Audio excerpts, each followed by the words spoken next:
Hello, everybody, and welcome back to HavoKast. Today, we are going to do a pretty special video. This is basically a year anniversary kind of video, and I really wanted to thank you all for a fantastic year. We had a lot of great comments and conversations, just a lot of fun moments and memories and things like that we did on this channel.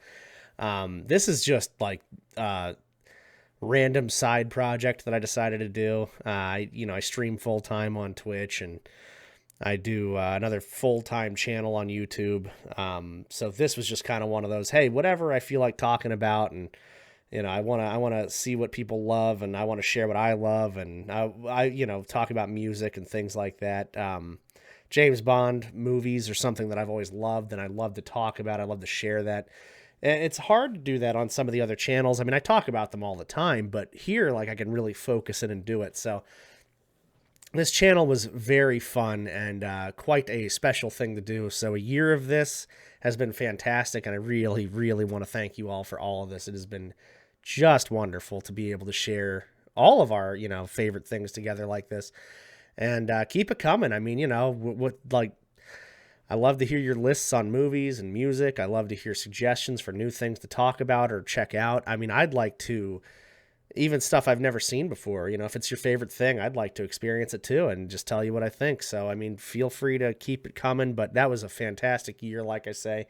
And our very first video was the James Bond ranking. I was, of course, excited to do that because I love the whole franchise. I don't really think there's necessarily a terrible, unwatchable movie necessarily. However, I mean, Die Another Day kind of comes close to unwatchable for me. It's definitely not my favorite, and I've been pretty vocal about that movie, but still, I think in the right mood, I can, kind of make it through it. But sorry if that's your all's favorite movie. I get it, but yeah, I wanted to do something kind of similar to that video. I have two tier lists in front of me here, and I want to see how this compares. I want to do something a little different. So you've seen my list of movies that I kind of rank on like a criteria of a little bit of everything, just kind of my, straight shot looking right at the movies and how they line up and everything and thinking, okay, well, this is my favorite movie out of all this or whatever. So the list on the left is going to be kind of close to that movie, or yeah, that movie list where it's like my favorites kind of in order. I'm going to group them up, not perfectly one, two, three, four, but just kind of like throw them all in a category of like, yeah, these are movies I could watch at any moment, whatever, anytime.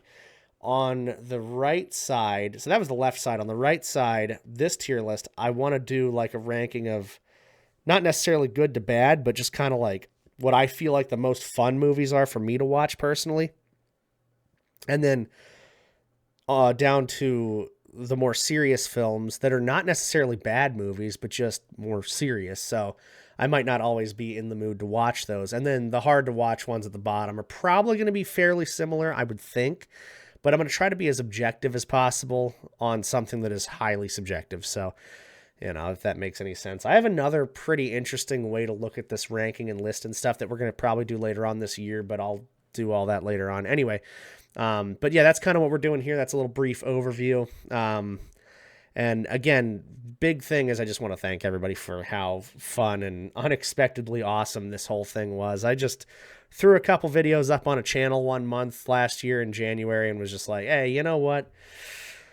Let's see what happens. And a lot happened. So thank you all for that very, very much. And if you guys want to check out any of that other stuff, or we have conversations about any of this stuff on the other channels, be my guest. It is always a pleasure. I love talking to you guys.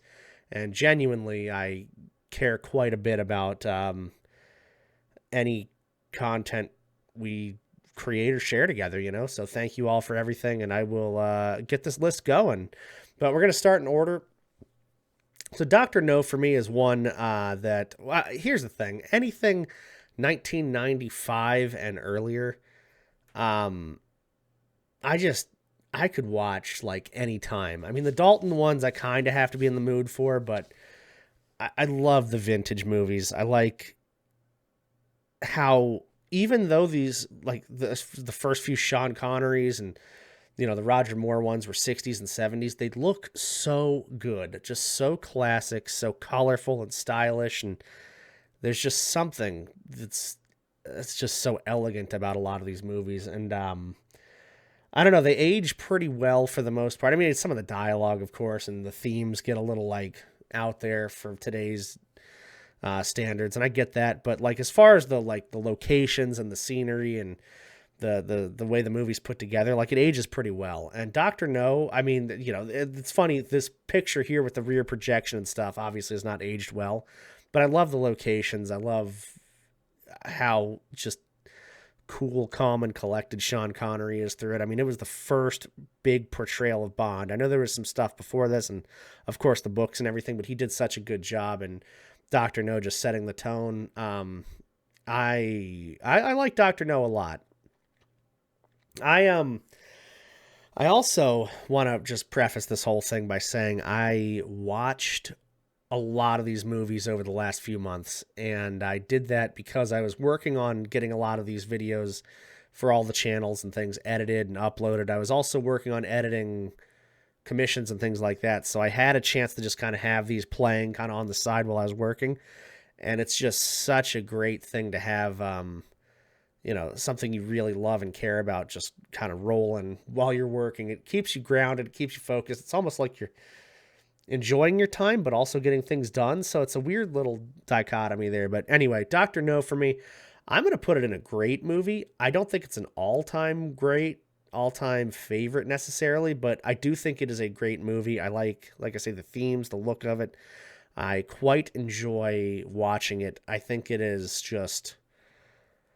I think it's a good movie. I do like it all the way through. There's some pretty intense moments. The setting is great. The characters are iconic, of course, and kind of some foreshadowing for the whole series. So I think it's just does a great job of being the first in the franchise, and it holds up pretty well. Now, as far as this side of the list, this is where it gets a little different. I'm going to put it in the right mood because I do have to be in the right mood to want to watch this. Now, I do want to watch it fairly often, but I think it is one of those movies where there's a couple different categories of James Bond movies to me. There's just the fun action movie where you just watch it. You don't have to think too much. You just enjoy. You let it happen. There's some that's more like a thriller, kind of like you have to figure out what's happening with you. The World Is Not Enough is one of those where there's that big twist and you kind of have to let it slow burn for you. For Your Eyes Only is kind of that way too. So you have to...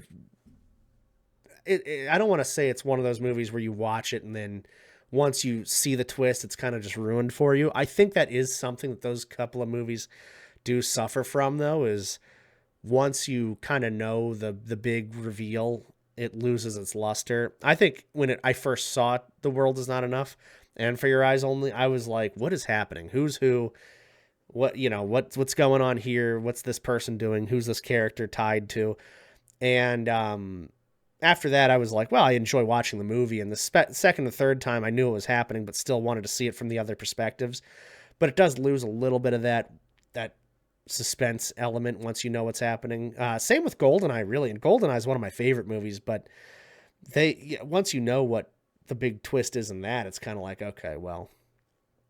So some of those movies, they do lose a little bit of that initial hit, but they are still fun to watch and things like that. I think Dr. No, for me, you go through it, you follow along with the story, you're introduced to these characters and things like that, but I do have to be in the right mood because I kind of enjoy watching scene to scene what's happening. I kind of enjoy going along for that ride.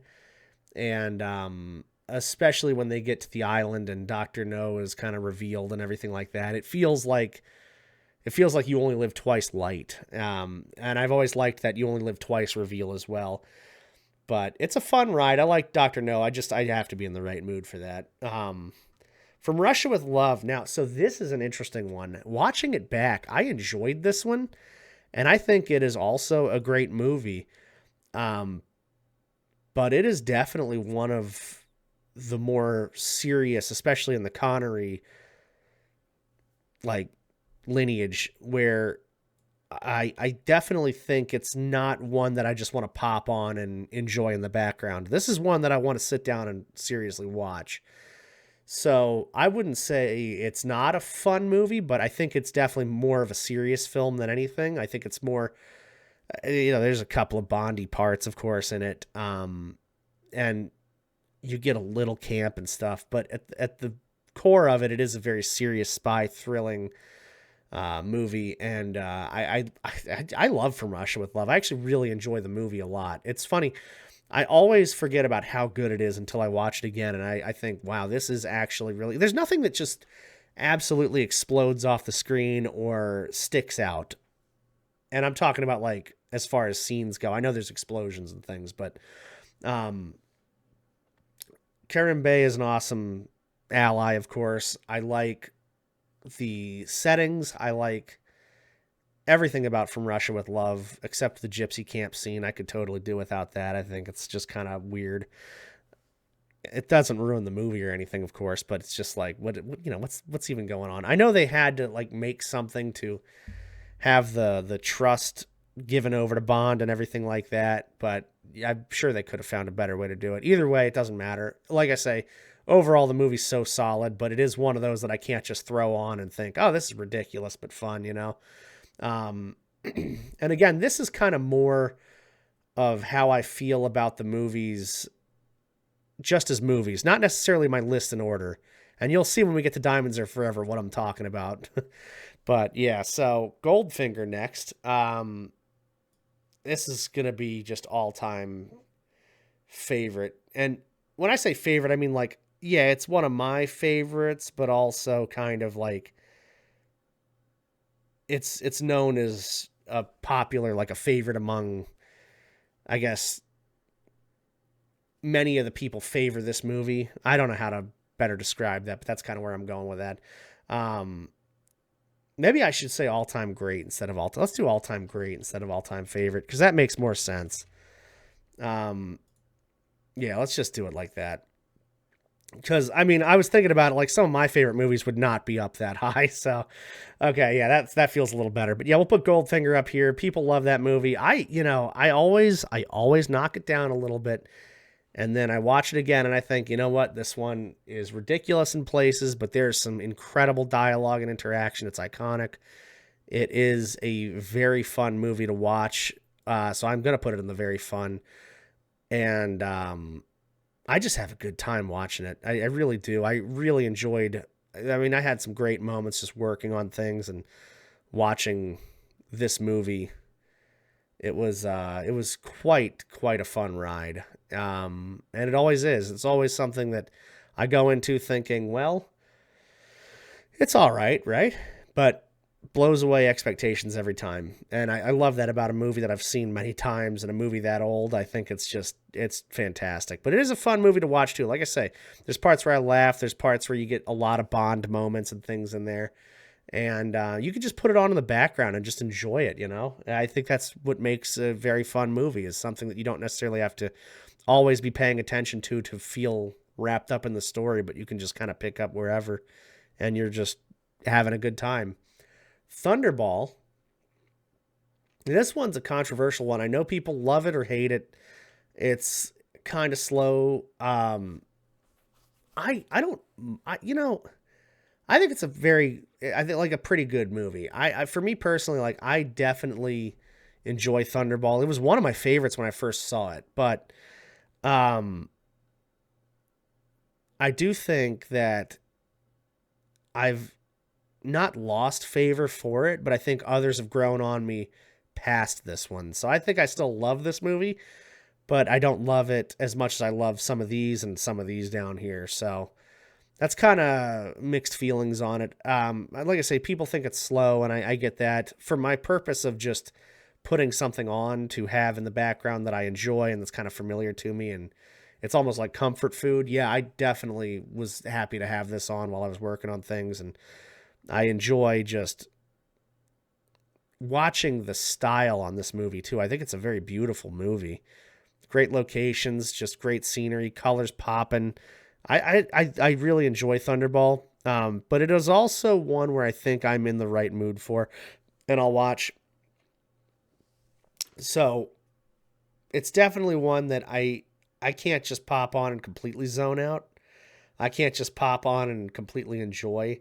I think it's one that I need to feel like, yeah, I'm gonna be locked into this thing for a few hours. I better be ready for a few hours. So that's kind of what it is. I don't think it's necessarily like a serious film or anything. It could be considered one, but there's some fun twists and turns in it. There's some fun, um, just moments that you wouldn't expect from a Bond film, especially this early on.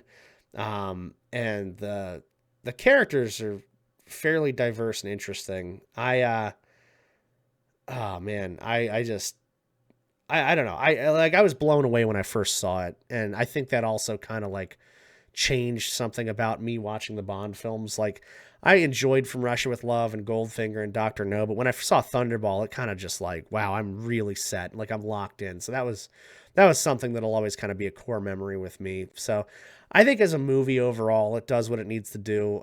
Especially comparing it to the other Sean Connery films. I don't think it's necessarily one of the top tier Connerys, but it's up there. I mean, he delivers a good performance. I think this is one of his best performances as James Bond. Um, and it's tough because he kind of tails off towards the end of his Bond tenure there. But yeah, this is where I feel comfortable putting him. And I'm actually like I haven't even done this. I didn't preload it or anything or whatever. So this is going to be kind of interesting for me to see as well. You Only Live Twice has always been a movie I have a big soft spot for. I'm going to put it in pretty good also.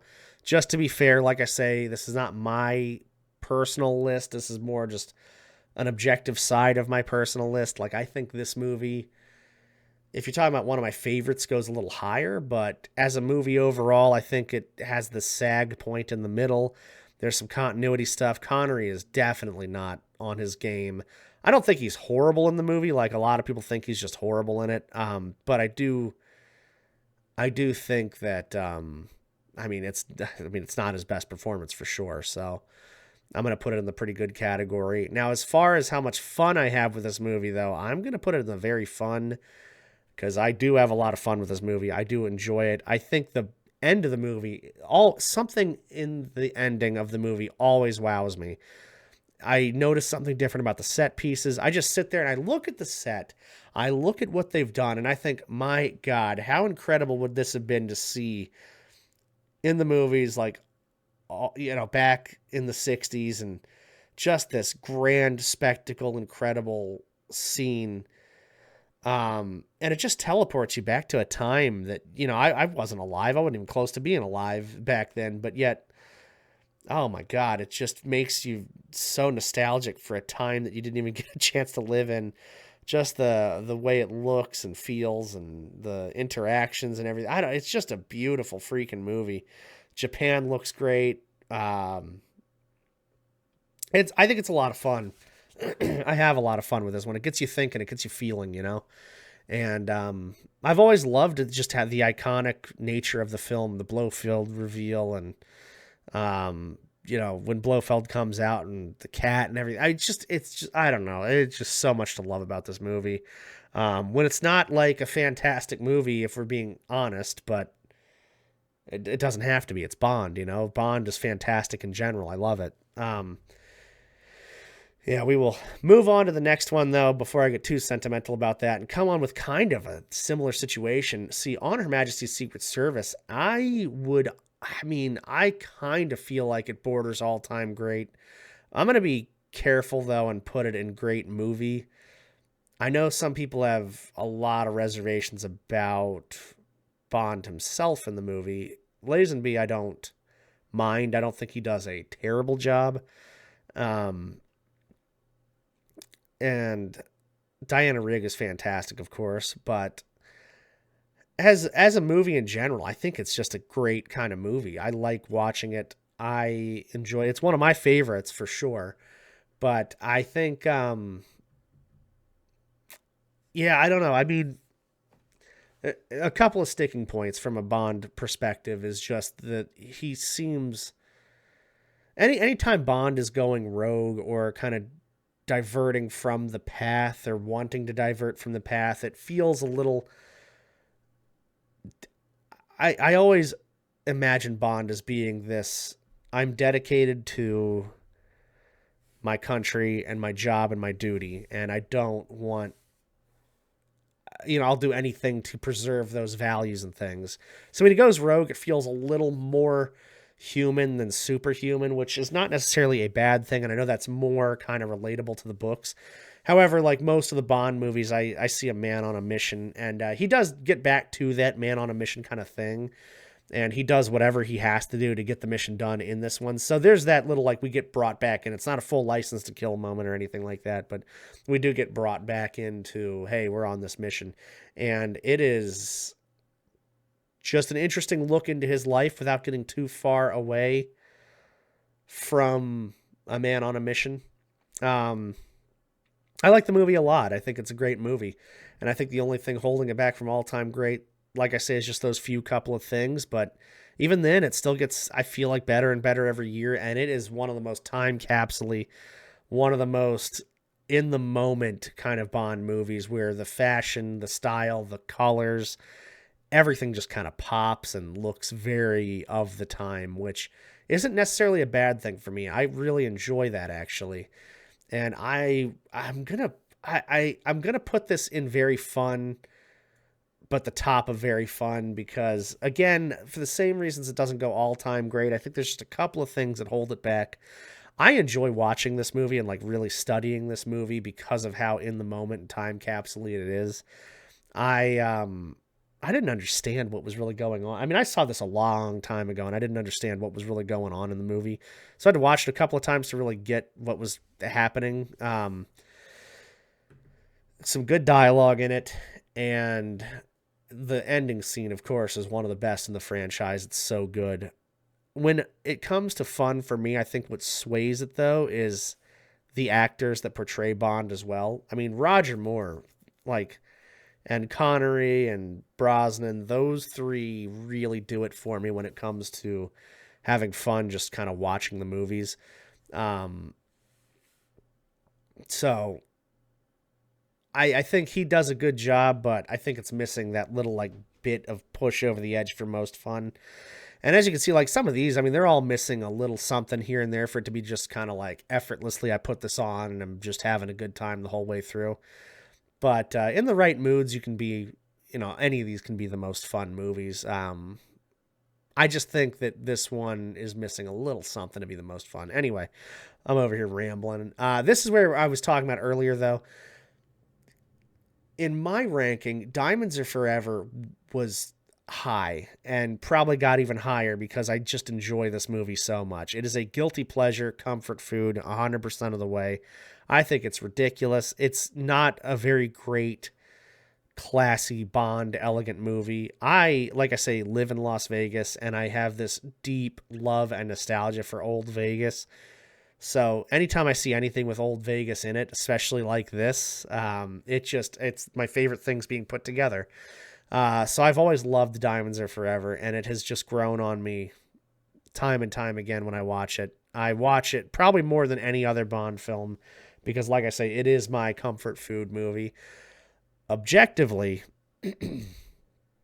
I am going to have to put it at okay. And like I say, this is not my personal ranking of like what my favorites are. This is just kind of like if I'm looking at the whole movie, I think there's good dialogue in it. I think there's iconic characters. I think the Blofeld is a miss, although I have a lot of fun with the Blofeld. I think Charles Gray does a good job making the movie and the character fun, but I'm not intimidated at all by him. There's a couple of scenes where he kind of turns it on, but it's just kind of tough to get out of that. Connery is Connery. I mean, he feels more relaxed in this movie, which is good for the portrayal of Bond when it comes to delivering dialogue, but just the overall look is kind of like laid back. Not necessarily opposed to it. It's not a turnoff or anything, but it just feels a little different than his other movies where he's very like put together and suave and everything like that. He just feels kind of like he's lumbering around a little bit in it. But there's just great moments, great dialogue. I love the characters in this movie.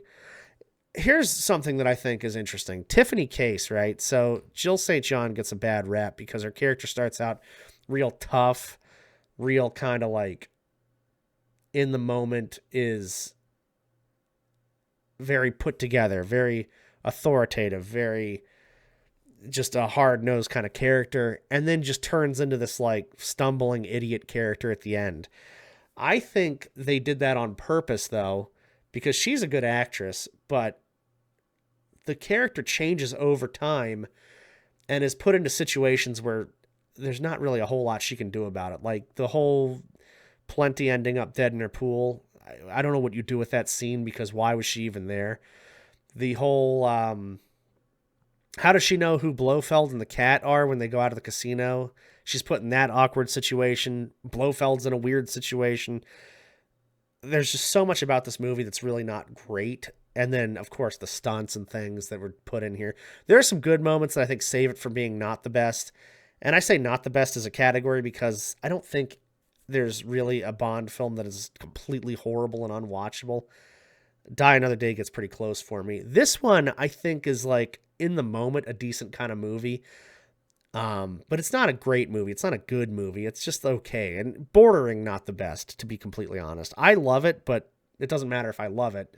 Objectively looking at the movie, it is not great, and there's a lot that kind of fall flat. But like I was saying about the whole Tiffany Case character, I think she's so hard-nosed and different in the first act because you don't know who she is or what is going to happen to her. Is she going to die? Is she, another link in the pipeline that gets knocked off? Is she somebody that is going to be an ally? Is she somebody that's actually going to double cross Bond? You have to keep all that under wraps, and you have to be kind of nervous and scared about her. But once she starts turning to the good side and helping everybody out, she becomes this more of a damsel in distress character that they had to. So it's just a really awkward change in general. I think it's unfortunate because they took a great strong character and kind of devolved her into what she was at the end. So that kind of brings me to the next point, which is Diamonds Are Forever is kind of one of my most fun films to watch. And that's why I say it's a little more controversial. Because as much as this film is not a good film, this is why it ranks a little higher for me on my personal list. Because I could watch this movie anytime. If you just put this one on, I'm down to watch it. And so for me, this is where I'm sitting with this one. I think it's, like I say, it's not a super serious film. It's got good dialogue in parts. It's funny. I love the villains. I love how not serious it is in a lot of parts. I love how they're kind of mocking certain things in popular culture. I like how they mock a lot of stuff in Vegas, and there's just like I love Vegas and I love the whole old Vegas thing, which is cool and nostalgic. But I do like how they have like some jokey characters and some the gangster characters and stuff. It's just a diverse cast of people that you don't normally see in a Bond film. So you put all these elements that you really only get in Diamonds Are Forever in this movie, and it's just kind of cool to see something very unique in a movie. And I like the intro a lot. I think it's not the intro where he's killing off the Blofeld double and following that. I'm talking like the intro where he's being brought into the mission. The whole intro with the welcome to hell Blofeld or whatever he says, that whole scene can all be taken out. It doesn't make any sense, and it has nothing to do with continuity or anything, but this like explaining diamond smuggling and Mr. Winton Kid and everything like that being introduced, that was awesome. I loved that so much, and I do have a lot of fun from there on out. So, yeah, for me, it's a guilty pleasure. It's a comfort food. It's something I can just put on and enjoy the whole way through. And I really do thoroughly enjoy this movie. So, yeah, like I say, controversial, but I'm being true to myself and my list. And next we have Live and Let Die, which oh, man. I mean, strongly want to put it at all-time great. God, I kind of will. I think maybe I'll put it at the bottom of all time great, but I think this movie, um, it's a great movie, and I think what makes it great is just how strong a portrayal Roger Moore comes out with right at the beginning. I mean, he just comes out firing all cylinders. He looks the part. He is very suave. He's fun to watch. I think it's the best, strongest Bond impression in the series. I think maybe Brosnan could edge him out in GoldenEye, but I think it's just so good right away. I love all the characters in this movie. I like the Felix. I like the Moneypenny and M interactions. I like all of the villains. I think this movie is awesome.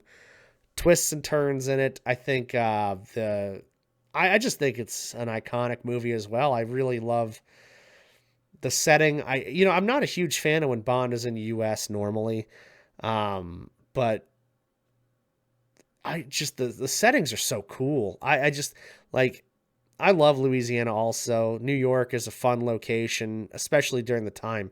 During the time, old time New York is pretty cool, so I like that. I'm not a huge fan of New York anymore.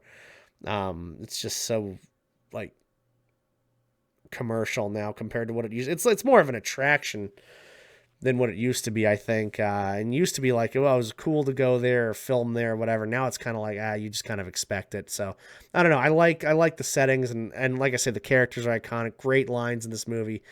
And I have a good time with it all the way through. I think it's not hard. Like, I know it's probably pushing it to put it in an all-time great Bond film, but I love Roger Moore. I love this whole, like, he came out and just did his thing, so. And of course, it's going in most fun also. I mean, I really do have a lot of fun with the dialogue, with the characters.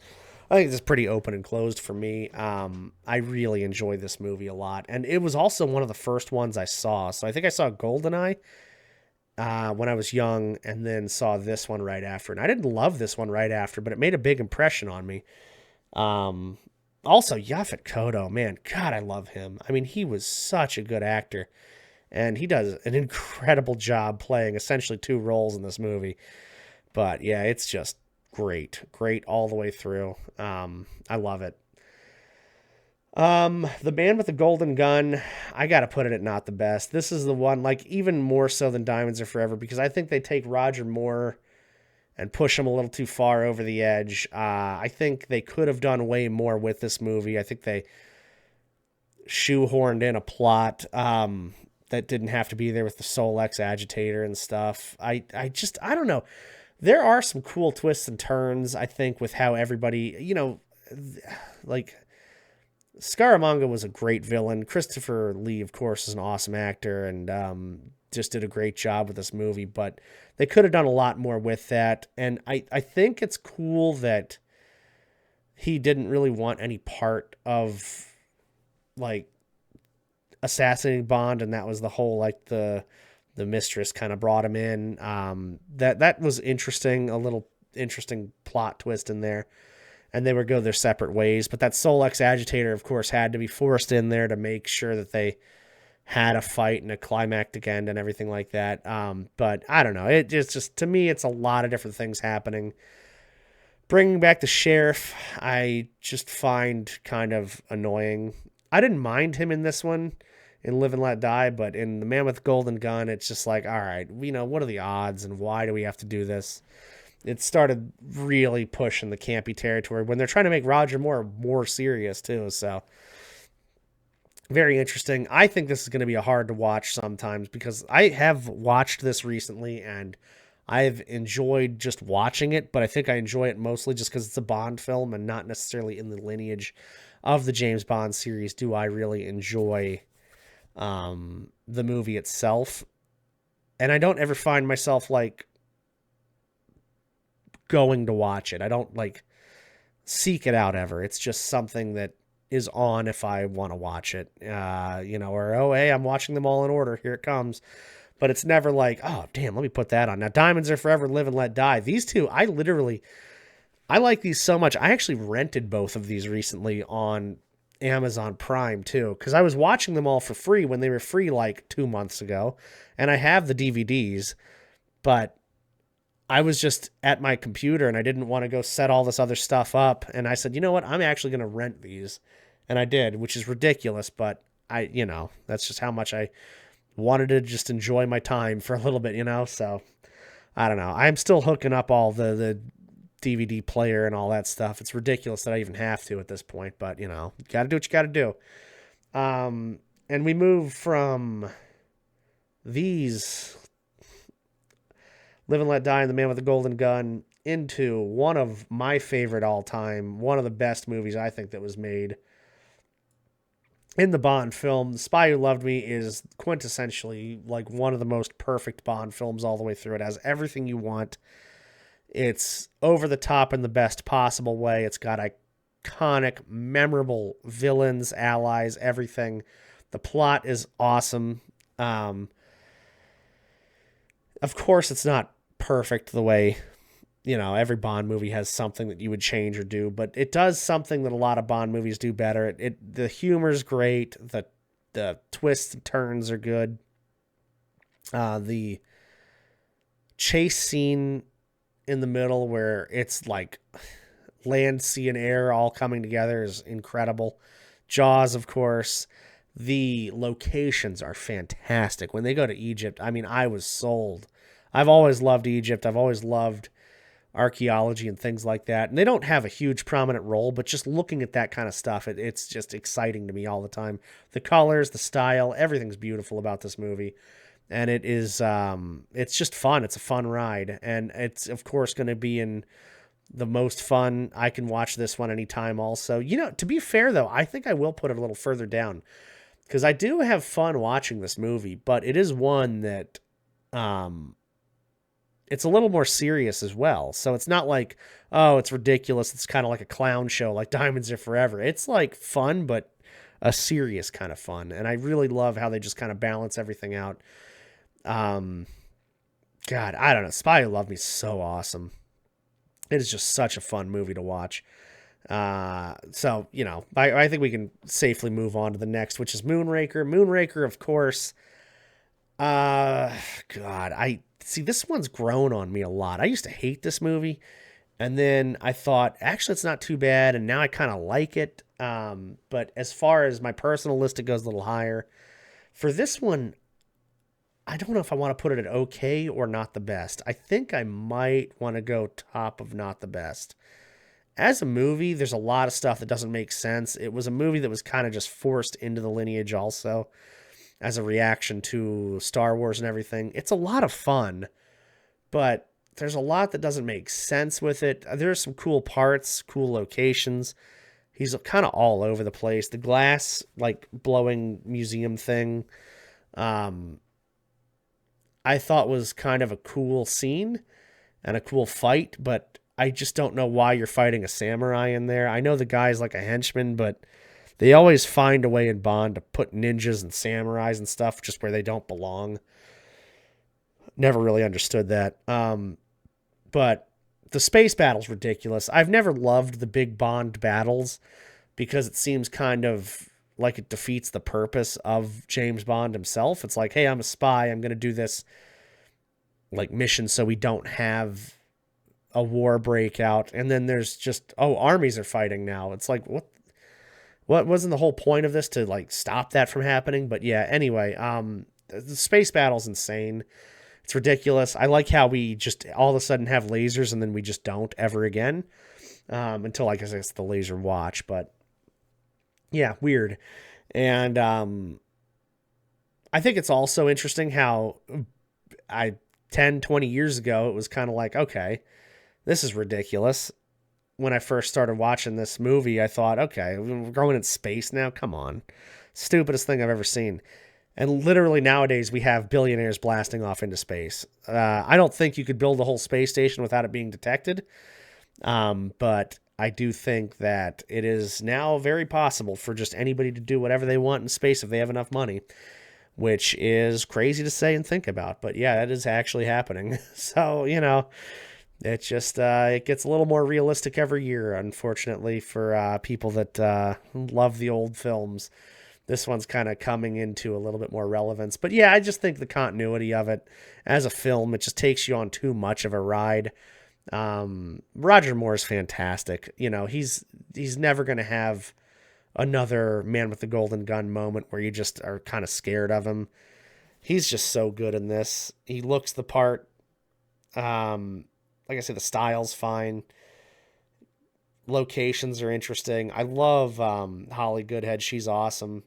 It's just, I mean, it's a cool movie, but you know, having to bring Jaws back just for the Jaws is here again. Like, it's just, it's not the best, literally. You know, so as far as a fun movie, I think it's very fun. I do think it's a fun movie. I don't think it's something that you put on to necessarily watch all the way through. I think you put it on when you're just feeling kind of down and you want to laugh a little bit, or you know, there's a couple of dark scenes in here, but this movie just does not take itself too serious. And I think that's where a lot of the Bond movies become more fun, is when they stop taking themselves too seriously. But the most fun, I think, is when they take themselves seriously and they're still fun. Except Diamonds Are Forever. That's just like I say, a clown show. I mean, the whole thing is almost like watching a parody, which, I mean, I love parodies, so that kind of works. But yeah, Moonraker, very fun to watch. It's, you know, you look over at the movie every now and then and just think, wow, that's a beautiful scenery in Brazil or wherever they are at the time. And you just kind of smile. You think, I'd like to do that sometime. I'd like to be there. Or I'd like to go to this place or see that or whatever. And Roger Moore's got his charm on, of course. So it's fun. But For Your Eyes Only is next, a very different, a departure from the far out, far up in space James Bond. You're now very terrestrial, very much grounded in reality. It's a spy thriller. It's a twist and turn. It is kind of a sad movie to think about when, you know, Melina's family is killed essentially and all kinds of things happen along the way. Seeing some of your favorite characters getting killed in the movie is tough. You go all over the place. Like I say, you don't know who's good or bad for a little bit. They do that cat and mouse kind of game. It is, I'd say it's a pretty good movie. I mean, I think I'm going to put it like right here in between these two. I think if Your Eyes Only, it's solid all the way through. I think You Only Live Twice has some incredibly good parts, but also some incredibly saggy parts. For Your Eyes Only is pretty good all the way through, though, so it's a solid movie. Same with Thunderball. You can just kind of watch them all the way through, and they're not going to wow you in a whole lot of places, but you're going to enjoy the scenes. You're going to enjoy the style, of course. You're going to enjoy Connery and Moore. They do their thing very well in these movies, and I think For Your Eyes Only fits right in here very comfortably. I don't think it's a super fun movie all the time. I think it's a more serious film. I think it's one of Roger Moore's most serious films. I think the most fun you're going to have is probably in the beginning, and I've never really loved the beginning. I think the whole you know, the fake Blofeld and dropping him into the smokestack. I know people love that scene, but I think it's just kind of a little ridiculous even for Bond. I think the context of it, the stakes are so high, and then you have Blofeld making all those quips, and I know there were some inside jokes and some jabs at like real life people and situations and stuff with those jabs, but a little too kind of fourth wall-y for me. So I like the movie a lot. That's why this category down here, I don't think it's necessarily a bad thing. I just think it's literally that. It's just a serious film. I think the only really bad category here is this one, where it's kind of hard to watch. Whereas this is kind of in order of like, yeah, they're great and they get a little worse here and there. But with this one, it's like, yeah, these are all really fun movies. This one, it could be a great movie, but you just have to be in the right mood for it. This one, it's a more serious film, so you're going to want to probably watch all the way through and pay attention to it. And it's one that you'll watch maybe once every now and then. Whereas like Diamonds Are Forever, Live and Let Die, Spy Who Loved Me, I could watch them anytime you ask me. It's ones that I'll reach for. This one I'm not necessarily reaching for, but if it's on, I'll probably pay attention to it, you know? An Octopussy, this one is wild. It has grown on me so much. I think it's a fantastic movie. I think it's grown on a lot of people. I would probably put it at the back end of the great movies because I think it is just such a great Bond film. I think it's ridiculous in places, but not too over the top or ridiculous. I know there's scenes in there that make people cringe, but what Bond doesn't have at least one of those? Um, the characters are pretty memorable. The interactions are fantastic. I love Roger Moore in this. I love Maud Adams in this. I love this movie. It's so good all around. And I mean, most fun. I think it's one of those up there too that I could just reach for anytime. It's another one where it's about as good as it gets. And I know there's a lot of the disguises and stuff and the clown thing. The clown thing, I actually don't think is really that big a deal. I think the worst thing about the clown scene is how does he get in the makeup that fast? That's the only thing that's bothered me about that. I mean, if you got to disguise yourself, you got to disguise yourself. And especially it's a very intense moment.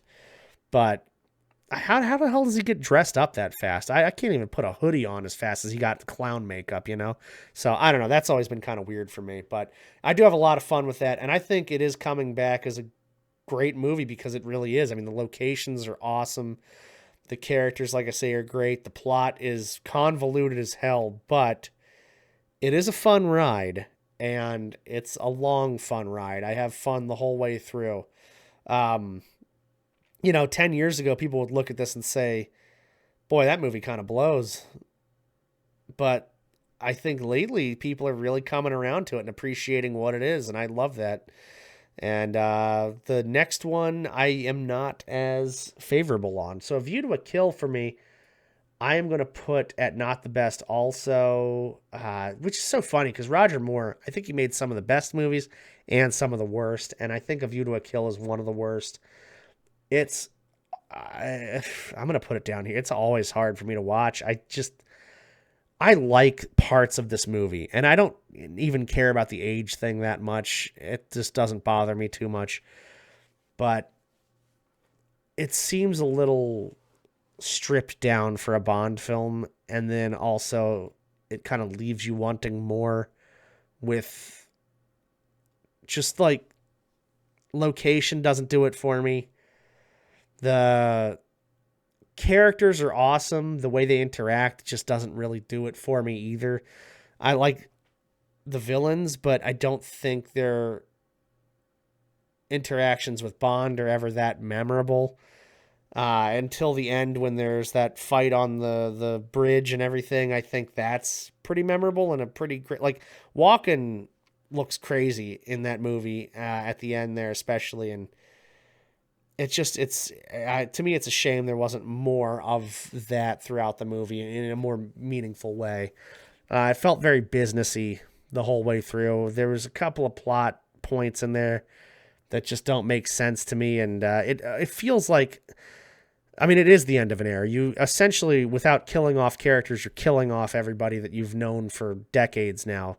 There's going to be a new Moneypenny. There's a new Bond. There's a new everything, it seems like, when you get into the Dalton era and beyond.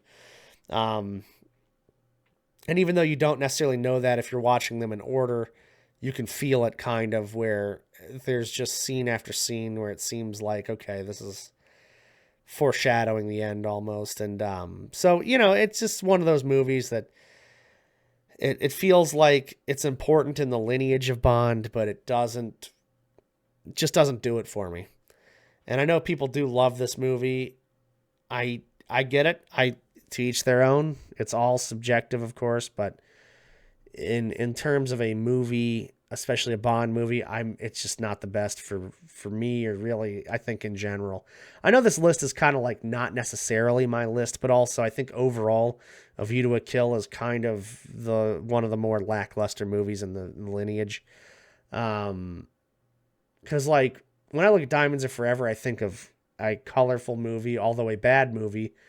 This one I think of just kind of bland throughout and a bad movie. The stunts are pretty weak. Situations are kind of weird. So, it just sits down here for me. The Living Daylights. Now, this one I'm going to put in the pretty good category up here. It's probably a little higher for this than it would be for me. I am not a huge fan of the Dalton era, but I also don't hate it. For me, I think the movie itself is pretty damn good. I think there's a lot of Roger Moore holdover stuff, but Timothy Dalton looks the part. He's a great actor. He takes it down. This is what I wish Daniel Craig was more like. I think Craig is a little too dark, a little too depressed. Dalton, I think, toes that line of like almost a Connery Craig put together. Probably what Brosnan was going for, but maybe Brosnan was a little more lighthearted than this, where Dalton's got that more of a hard edge. I like Dalton a lot. I like this movie a lot. I think it's a pretty good movie overall. Like I say, a little higher than I would have had it on my own personal list, but I do like that there is that Bond element of humor, even though it falls a little flat. They're still trying to kind of do things. John Glenn is still doing his thing, but with a new cast. It's a new era. Doesn't last too long, but it's a good ride. And I think in the right mood, I'm down to watch it. It's not one I'm pulling at from the shelf, of course. I don't think it takes itself too seriously, although I think it tries to in parts, but it is definitely more of a right mood kind of thing. I could have some fun with it, but for the most part, it's one that I'm going to probably just watch. The thing that holds it back from being better than it is, I think, is just how, like, empty the villains are. There's nothing really memorable about the villains or the plot or anything. I think it's basically just like a Timothy Dalton origin story. I mean, that's what it kind of feels like. But yeah, it falls flat in that category when it comes to the interactions between villains or what they do. So I'm cool with it being a pretty good. I do like the movie. I think it's fun, but just not every day I can have fun with it no matter what I do or what I watch. It's going to be a fun time. So in the right mood, I'm in for it. License to Kill. I think it's a pretty good movie also. Actually, to be fair, I think it's a great movie. I think I'll put it in great movies. Now, as far as a Bond film, I think it's one of the not so great Bond films, but just as far as a movie goes, I think it's a great movie. Like, it feels, the style is not there. It's not Bond at all. But if you're watching the movie, you're pretty thrilled the whole way through. There's great characters. Oh, man, now I'm just kind of thinking back on it. I will put it at the top pretty good, I think. I think it's going to be at the top pretty good because it's an action-packed movie. It's a ride for sure. You're in the driver's seat for this one. But there's that ninja scene that's kind of weird and kind of stupid. It's just the only blemish on the movie. I think, if it didn't have that in there, I'd probably have it a great movie, but it's just like, what are we doing? It's a very not great looking movie in general, but like I say, for like a Miami Vice for that late 80s time period, it's a good movie. I don't think it's fun. I think it's a more serious film though. It's one I'm definitely not reaching for every now and then, but it's got some dark themes and it makes you feel stuff. So that's what a good movie does. I think a great movie, if we just had if it was good continuity through the whole thing, tone wise, I would say, because the tone of this just shifts so wildly sometimes. Like I say, the ninjas and we're blowing up a wall and then we're in a dive bar. I mean, this is James Bond. We're in a dive bar. Like, what is happening here? So, like I say, I think it's kind of the precursor to the Daniel Craig's and kind of more what Daniel Craig could have been like when it comes to the actual character. I know Craig has found himself in bars and stuff like that, but they still never felt as like dive bar-y as the scene here. That was a weird scene. There's a bar fight. It's like a Roadhouse in the middle of a Bond film. So I see what they were doing. I think the movie itself is very watchable and very good all the way through, but just those high and low points in the movie. Acting is great. Love the acting all around in this one. It's awesome. Awesome to see Q in the field again. But yeah, I don't know. Like I said, I'm not a huge fan of the Dalton era. I know a lot of people are. I don't hate it, but I don't love it either. Next, we are getting into something I do love, and I think an all-time great would be GoldenEye. I'm going to put it up here because I think a lot of people grew up with this movie too. And a lot of people that did not grow up with GoldenEye saw the reboot, saw GoldenEye, and thought, man, we are so back. And they were right for exactly one movie. I love the Brosnan era, but I do think it goes like best to worst as far as what he does. It's not like Roger Moore or Connery where they kind of go up and down here and there, different tones, or maybe just keep going up. Brosnan kind of had his peak and then slowly declined. Not that the other ones were necessarily bad, but Goldeneye was just so good, and it was just one of those stand up and clap kind of movies. The tank scene, the villains are iconic. The twist, like just oh my god, it's so good. And this is where the more modern style of Bond and movies in general kind of were formed, where you can see this elegant style all the way through. The scripts were pretty good, and it wasn't just joke here, joke there. The acting was more serious, I think. It just felt like Dalton was kind of the prototype to the rest of the franchise and where it came. Because when you're coming out of Roger Moore and the campier Connery era, it feels like it is a less serious film franchise, whereas GoldenEye kept a little of that humor, but then also made it serious movies and the acting very serious, and it took it to the next level. I really love this movie. It was the first one I saw. It's always got a special place in my heart. The game, of course, huge, huge game, and that started rolling a lot of things. I mean, the name GoldenEye is just synonymous with an incredible time in life in general for a lot of people. It's one of the more, I don't think it's as fun as these to watch, though. I think it's a very serious movie, but it's also fun. And I don't think it's necessarily a serious film that has to be taken seriously, but I think it's very fun in parts and then serious the whole way through. So I can watch it anytime. I am happy to watch this anytime, but I kind of feel myself grabbing these if I just want to some background noise or something too. I just, this one overall is really fantastic. So I could see it both ways. I just think it's a really good movie in general.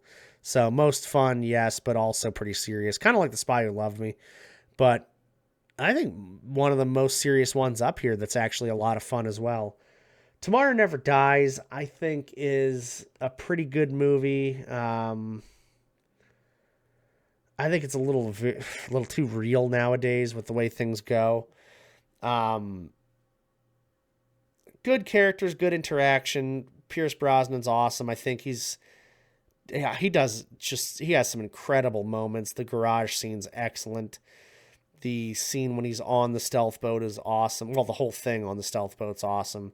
He looks the part. He's just fantastic in the movie. Everything just kind of works, but I think it is a more serious film. I don't necessarily think there's a whole lot of fun with it. I think it's a pretty fun film in terms of serious films, but it's not one I'm ever like grabbing for, but it's one I'm very comfortable watching at the same time. I do enjoy it, but it is probably the most bland of the Brosnan era, I think.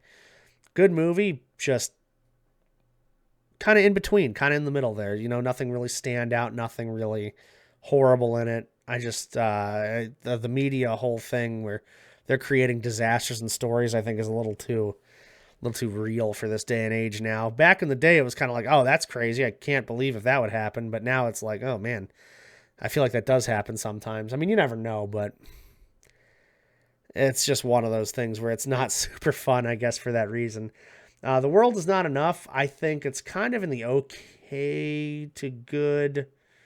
These, yeah, probably going to be right back here also. I think these two are very similar, and they get kind of confused in the lineage. I think this one has a little more depth to the plot, but I was talking about this earlier. Once you see it and you know what happens and you know the plot, it loses that like edge, that extra, oh, I'm invested in this, and you just kind of know what's coming. The opening's fantastic. I think it's awesome. It's a lot of fun.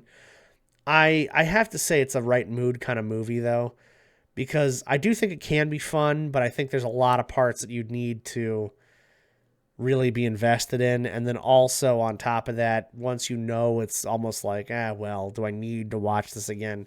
The characters, I think that some of the characters are great. Um, Electra's character's awesome.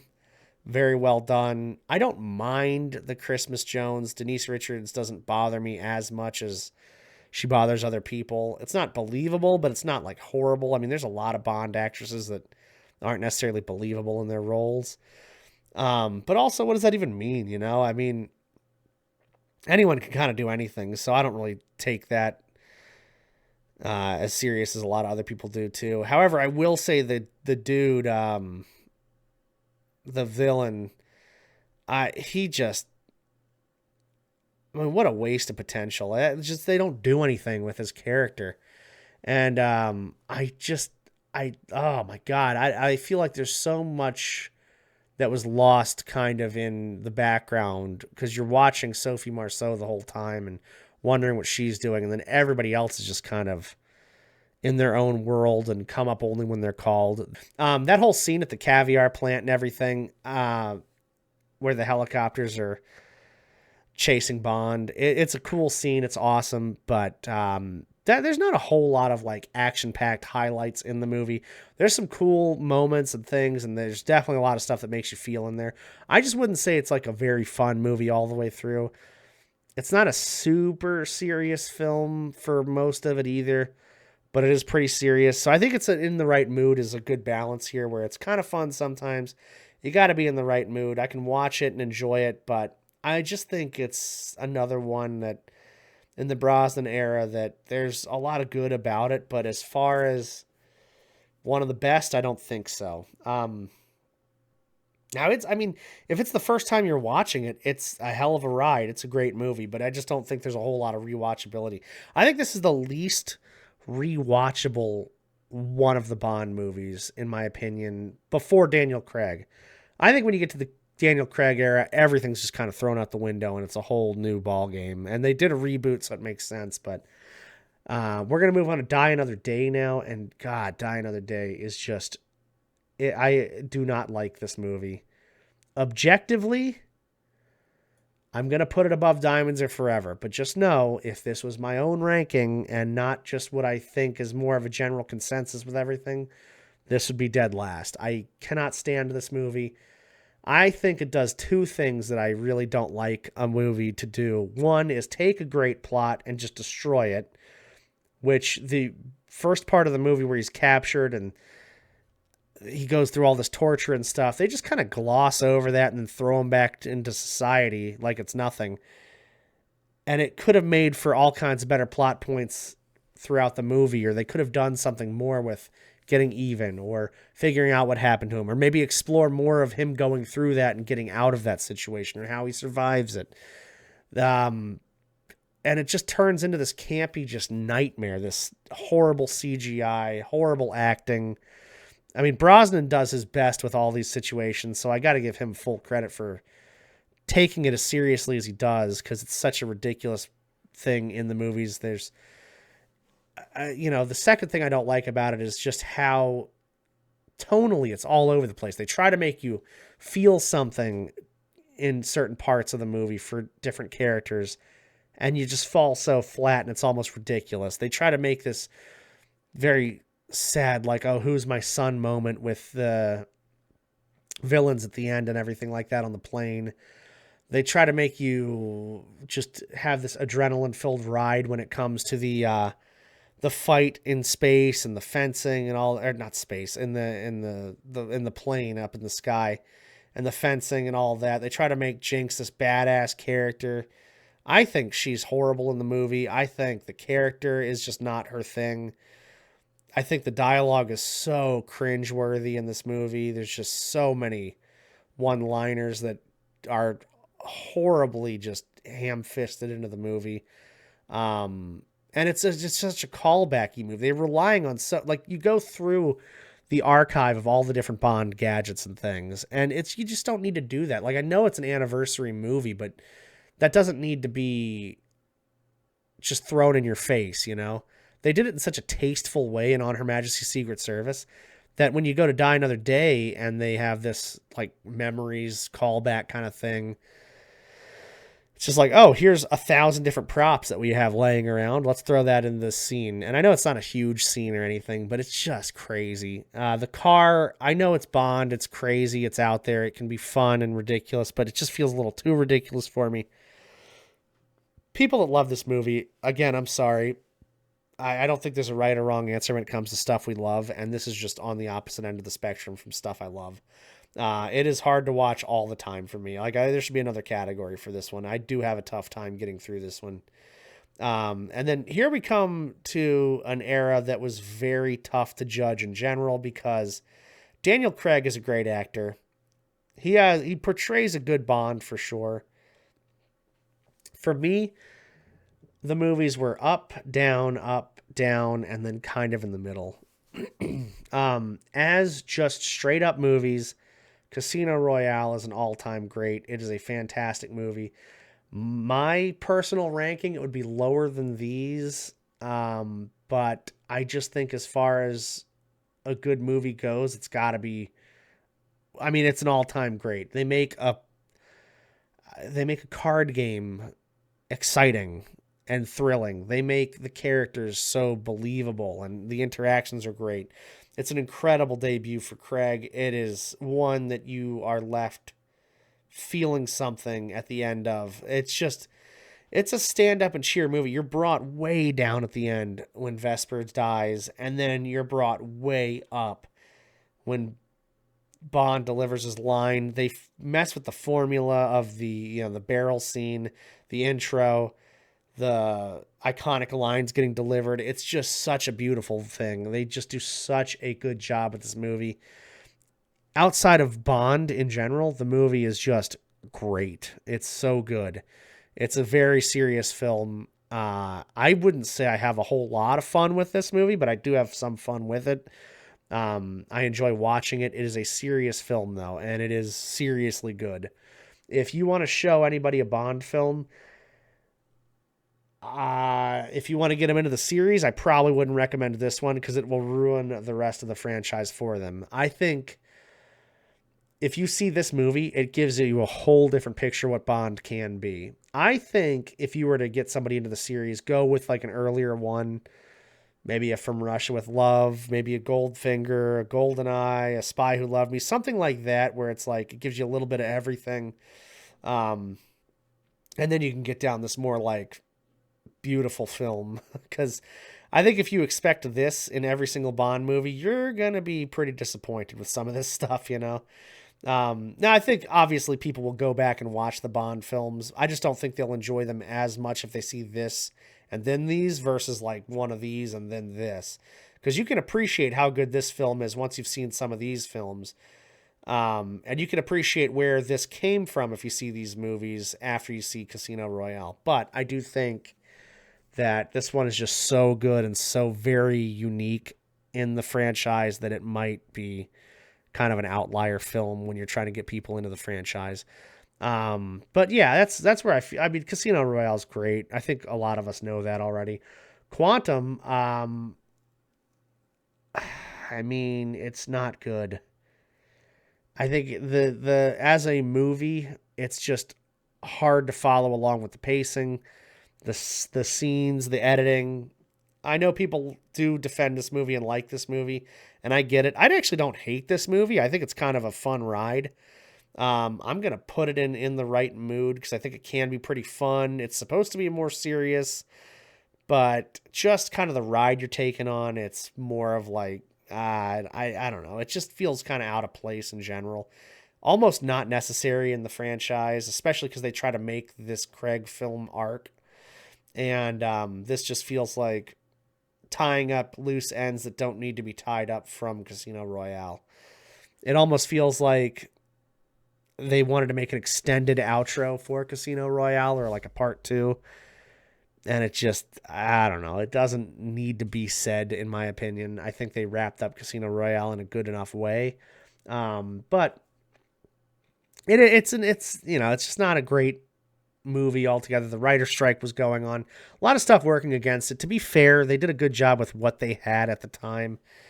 And you can't really make movies the way they're making them now as quick as they were trying to turn it around. They were still on that every couple of years schedule, or at least trying to stick to it. And it just, I mean, I think it was what 5 or 6 years or so between Die Another Day and Casino Royale. I don't know how long the time frame was in between, but I know it was only like 2 years between these two, something like that. It was a much shorter time, and so the turnaround was definitely something that kind of killed that momentum. But then we get Skyfall a few years later, and Skyfall, I don't think it's an all-time great, but I do think it's a great movie. Um, I'll put it above From Russia. Yeah, I'll put it after From Russia with Love. I think it's, I mean, as a movie, I enjoy Octopussy way more, but I think Skyfall is a better shot movie. It's a beautiful movie. It's very interesting. The plot's, you can follow it. The characters are great. So I think as a movie, it'd probably be higher. I think it's a pretty fun movie, though, all the way through. I know it's a more serious film because it's a Craig film, but just in the interest of the Craig movies, I do think it is a very fun kind of film. I think it is very UK forward, and I like to see that just from any country, really. Just show off, be proud of where you are. I think that's cool. I think it pays homage to the series in a good way. I think it's an incredible villain. They give you a strong villain. They give you a strong plot. They pull at the heartstrings, the M situation, everything. You get a little bit more about Bond. It's definitely not fun like these kind of movies, but as far as a Craig movie, I think it's fun enough. And it makes you feel something. And I think maybe more so in the right mood, but I definitely have felt myself kind of reach for this movie every now and then and think, hey, actually, what? Yeah, I'll put it in the right mood because I think that's more fair. I don't think it's one I can just pop in and just have fun with, but I think it is one that I can definitely have fun with if I'm in the right mood. I think that's fair for me. Maybe you could throw it on and just enjoy it every time, but I don't know. This one, I feel like you owe it to the movie to watch it through. I think it's just such a masterpiece. It's not as good as Casino Royale, but oh my god, it is still really good. It's up there for sure. Spectre is not the best, and I think as far as movies go, Bond movies go, it's got to be just one of the worst at the bottom. I might move it up a little past these, but I mean, the Brofeld is so just disrespectful to the franchise, and I just don't have a lot of good to say about this movie. I think it is a pretty weak entry in the Craig film franchise, the Craig arc, but it doesn't do much for the series. I just, I wish if you're going to bring back Blofeld, bring him back in a deep and meaningful way. It just did not feel the saving grace of this movie. The only reason I don't think it's the worst is the fact that the villain, the henchman, was brought back like in a big way. And that was cool to see. The train scene was awesome. It's one of the highlights. I don't love a whole lot of the style's great, Inspector, but the movie is shot in a pretty ugly way, I think. I'm not a fan of how it looks. I think it's one of the worst looking movies, just as far as like film in general goes. I think the worst is probably License to Kill by a mile, but this one's not too far off. Yeah, Spectre just doesn't do it for me. I think unanimously one of the lower ranked movies too. There might be some people out there that love this movie. I just don't find it appealing or fun or necessary, and I think it's hard to watch. Like I say, I think the Brofeld stuff was pretty bad, but that all these characters kind of intertwine and link together is very convenient. I think it's a little too convenient, and I just think it's kind of lazy in places, boring, and Yeah, I just never was a fan of Spectre. I never thought, and I think the expectations were so high too that was really working against it. Like I think it was if it was kind of that idea, but with not Blofeld and Spectre, I think it could have worked a lot better. You know, you think, okay, well, family's involved. I don't think we've ever seen James Bond's family really involved. So if he's got some kind of like half brother or some kind of adopted brother or whatever out there doing all this mayhem, that'd be interesting to see if it wasn't in the context of, oh, he just happens to run this huge extortion thing that they've been trying to fight for 80 years or whatever it's been. You know, obviously not. I was exaggerating, but yeah. You got to make sure you let people know you're exaggerating and joking a lot. I'm very sarcastic in some of these videos sometimes, and you got to make sure people know that because you will get called out quite quick on your James Bond stuff, which I don't mind because I love learning about my favorite things and I love discussing my favorite things, but it is interesting how much trivia go. Well, I mean, I guess you got, 60 years of this stuff, so I guess there's a lot of trivia that goes into it. But anyway, No Time to Die, boy, what a tough movie to judge because I think as a movie, it's a pretty good movie. Just in general, I think it is out of the context of James Bond. It's probably in the great movie category, but because it's a James Bond movie and you do one of the worst things you could possibly do to a James Bond at the end of the movie, it definitely feels the pretty good category for me because I don't hate the movie, but I hate a lot of the parts of the movie where they're just killing off your favorite characters seemingly for nothing other than plot armor. You know, the connect the dots drives me crazy when it's like, we don't have to do this, but we're going to make sure that you get the point. There's just so much in this movie that could have been way better. And you see some cool things. You see some behind the scenes. You got a retired Bond. You got how they interact outside of the scope of work, which is interesting. It's cool. You see some Bond family stuff, which is not necessarily something we want, but it's not horrible either. I do think I like a lot of these older movies because it's literally just seemingly Superman on a mission. He is what you want to be. He is what you look up to. He seems like he's indestructible. Here is not the case at all. And I don't really want to watch a Bond that could theoretically be any one of us. I want to watch a Bond that is doing things that we can't comprehend, you know? So I don't think it's hard to watch. I do think it is a very serious film.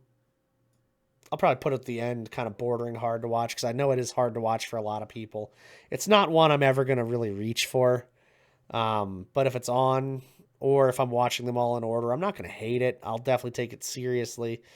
There's some great scenes in this movie. There's some really good Bond-esque scenes, way better than Spectre. I think it is a way better movie than Spectre. And I think they do a good job of kind of mixing both styles of classic Bond with just whatever they're doing nowadays. I really hope, though, when they move towards the next Bond and the next movie and everything like that, they kind of go back to this more. It's an indestructible man on a mission. The Pierce Brosnan era, I think, fits best now. You can't go too campy and ridiculous because you'll be torn apart in this era of social media and stuff like that. And there's a lot of people that are just really snobby about movies these days, especially if you're going to sink tons of money into it. But Brosnan did such a good job of making it kind of fun and whimsical, kind of a throwback to the older days of the Connery Moore era, but also keeping it very modern and very like good movies with good Bond stuff too. Because it's definitely tough to mix both together. And this list here kind of shows, like, as far as my personal list is probably more in line with this, but also has elements of this mixed in. I think that it kind of gives you a good perspective of where I'm thinking about this and maybe something you guys could think about too.